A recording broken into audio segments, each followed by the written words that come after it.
Hello everyone, a warm welcome to all of you in the daily PIB session on EduTap, and today we are going to discuss the National Supercomputing Mission. Now you must be thinking that why exactly we are covering this particular topic. See, in the past year exams we have seen such kind of questions which are being asked from these kind of flagship initiatives of the government, and that is the reason that we are covering this topic. And apart from that, I would like to tell you that do watch this session completely, because in this session I will also be discussing the National Wash Conclave which was recently inaugurated. Okay, so now when we talk about the today's session, that is on the National Supercomputing Mission, and here you can see the headline from the PIB that India is evolving as the front runner in the high power computing. And what exactly is the reason behind that? The reason behind that is the National Supercomputing Mission. So this is basically the reason that why India is the front runner in the high power computing across the world. So guys, when we talk about the National Supercomputing Mission, now after just seeing this, see, it is very clear from the name itself that it aims to make India one of the leaders in the supercomputing facilities. And now when I just see this particular topic, now the very first question which strikes in my mind is that in which year this particular mission was being announced. So guys, this was basically announced in year 2015. So this is the very first point that you are required to remember from the exam point of view, that in which year this particular mission was being announced.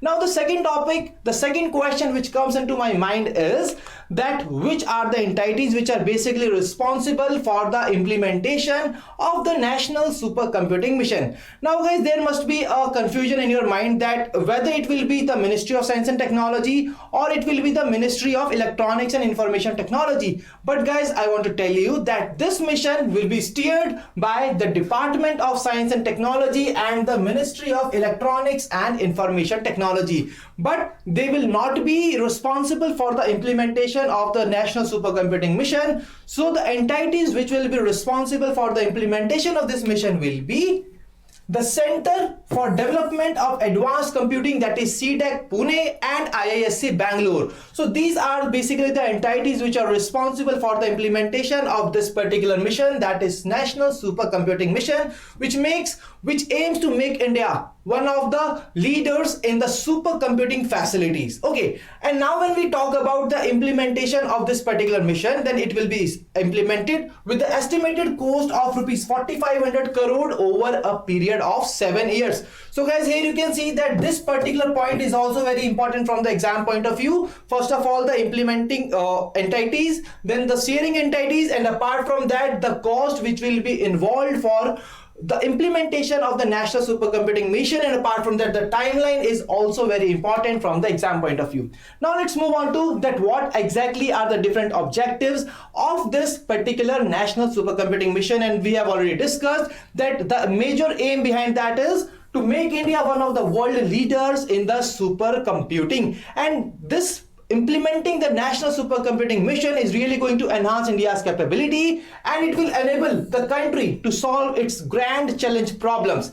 Apart from that, it is really going to empower our scientists and researchers, because with the availability of these supercomputing facilities in our country, what exactly it is going to happen? It will empower the scientists and researchers. Basically, the human resource of our country will get empowered with such kind of facilities, and they will be able to get themselves skilled in these particular facilities, that how basically we can use them for the betterment of our country as well as the world. Okay, apart from that, it will also help in optimizing the investments in the supercomputing. Apart from that, it will also help the country in attaining a global competitiveness and self-reliance in the strategic areas of supercomputing technology. So that's how the National Supercomputing Mission is really going to be very helpful for the whole nation. Now when we talk about the key features of the National Supercomputing Mission, then this basically is going to empower our national academic and R&D institutions. See, I want to tell you here that this mission basically targeting, and the target is that it aims to provide the supercomputing facilities to the academic and R&D institutions which are being spread over the country. So basically this will be done by installing a vast supercomputing grid which will be comprising of more than 70 high performance computing facilities. See, all these particular part you can just go through on yourself part, but here the most important point is the National Knowledge Network. See, under the supercomputing mission, they are basically going to network. The supercomputers will be networked on the National Knowledge Network. And what exactly this network is all about? This is another program of the Government of India in which the government is connecting the academic institutions and the research and development labs over a high-speed network. And this is basically the National Knowledge Network with which these supercomputers will be interconnected. Apart from that, it will also lead to the development of highly professional, high performance computing aware human resource. So that's how it is really going to empower our human resource in the country, and it is going to impact our country very positively. So now let's talk about that. What are the different areas of applications where we can use these supercomputing facilities to resolve our various problems? And these are the climate modeling, computational biology, molecular dynamics, atomic energy simulations, big data analytics, and the weather prediction. See, we all know that the country is having a lot of natural disasters, and if we are having a technology to forecast these kind of disasters beforehand, then it will really be very useful for the country in order to save the people of a nation from these particular disasters. And that's why the weather prediction is also very important. So that's how we can see that what are exactly are the application areas of this national supercomputing mission. Now guys, I would like to tell you about some other key important facts.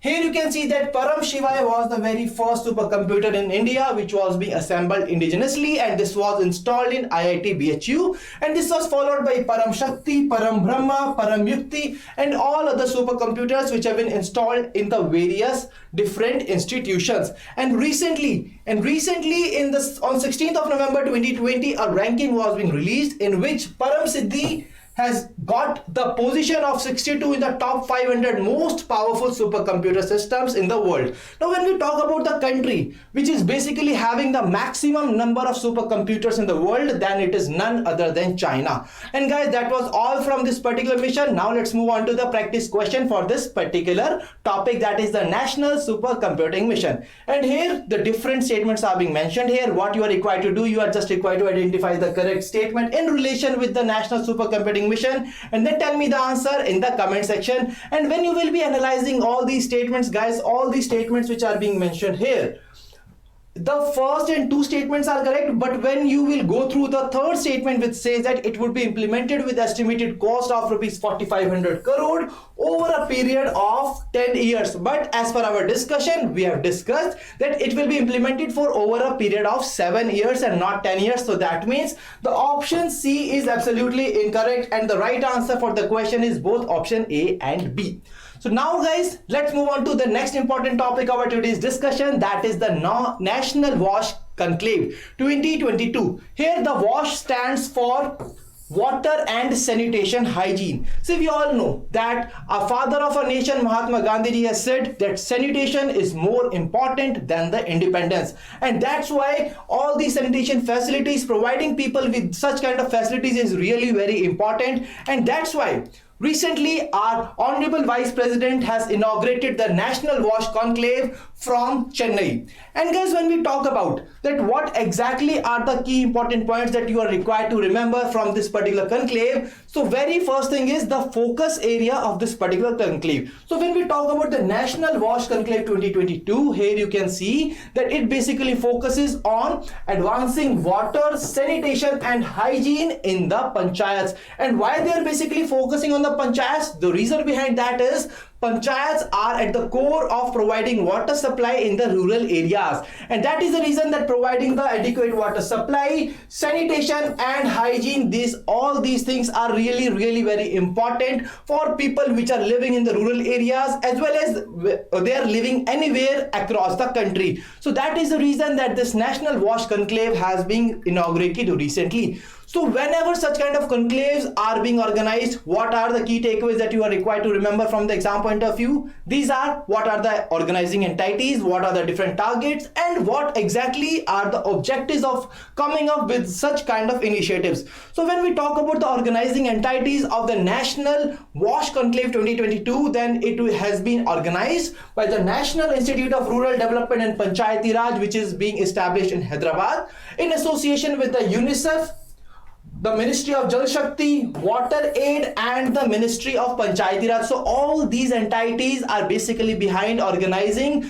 such kind of initiative, which is called the National Wash Conclave 2022, which was being recently inaugurated by our Vice President, that is from Chennai. Okay, so guys, now when we talk about the objectives of this particular conclave, here you can see that basically under this particular conclave, the 3-day conclave, they are going to discuss the approaches and the strategies for improving and sustainable wash services by the panchayats, and apart from that, they are also going to share the best practices which have already been taken under the various wash programs in order to scale these programs up, and apart from that, they are also going to agree on call for action for advancing wash in the panchayat. So guys, all these are the important points that you are required to remember from the exam point of view from the National Wash Conclave 2022.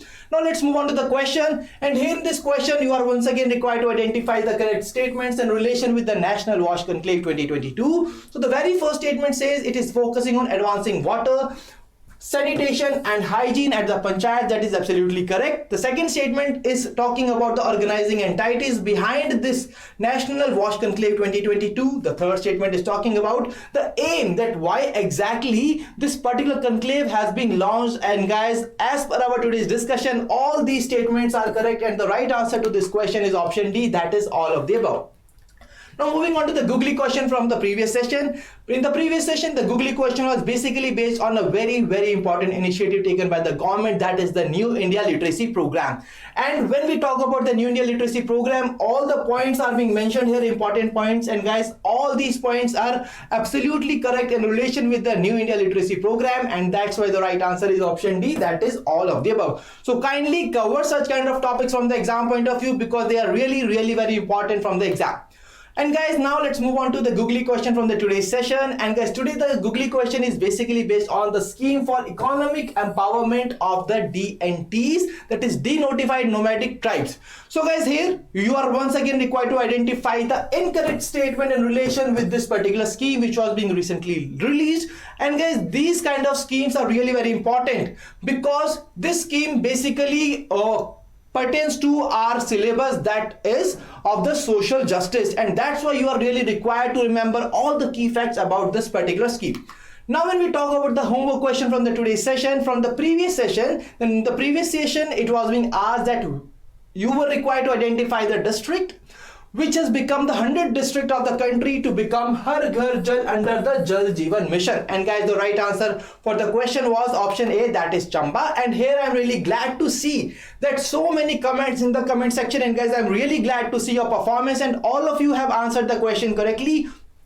And guys, see, I am looking here that various students which are regularly answering this question, that means that they are really preparing well for upcoming exams. And guys, if you also want your name to be mentioned here as a star performer in the upcoming sessions, then kindly answer this question, which is basically in your screen. So here the question is basically that in this question you are required to tell me that which ministry has recently released the national strategy on additive manufacturing. So guys, this is the very important initiative taken by the government, and here you are required to just identify the name of the industry, the name of the ministry which has recently released the national strategy on additive manufacturing. So kindly answer the question in the comment section. And now guys, I'm having a very important surprise for all of you, and the surprise is that if you are new to our YouTube channel, kindly subscribe it and press the bell icon to receive all the latest updates of the courses and videos offered by us. And you can also join our Telegram channel to get the access to the PDF of the sessions. To join the Telegram channel, kindly click on the link given in the description below. So guys, there is another important announcement, and this is basically the very important surprise for all of you, that I will be taking the PIB revision session on 26th of February 2022 at 1 p.m. So do not forget to join this particular session. I will be taking this live on our YouTube channel, so do not forget to come at this particular time, that is 1 p.m. So mark the time in your calendar. I will be taking the PIB revision session on 26th of February 2022 at 1 p.m. One more important announcement for all of you, that we are basically running a success sale in which we are offering flat 40% plus 10% off on the various courses, and the name of the courses are being mentioned here, but please make sure that in order to avail this discount you are required to use the code that is EduTap. Okay, so guys, that was all from the today's session. If you have liked the session, please give a thumbs up in the comment section below, and do tell me in the comment section that whether you have liked the session or not, or what are the views you are having regarding this particular session. If you are having any more queries, you can also drop us a mail at hello@edutap.co.in, and you can also call us at 814-620-7241. So guys, thank you for joining us. Wish you all happy learning.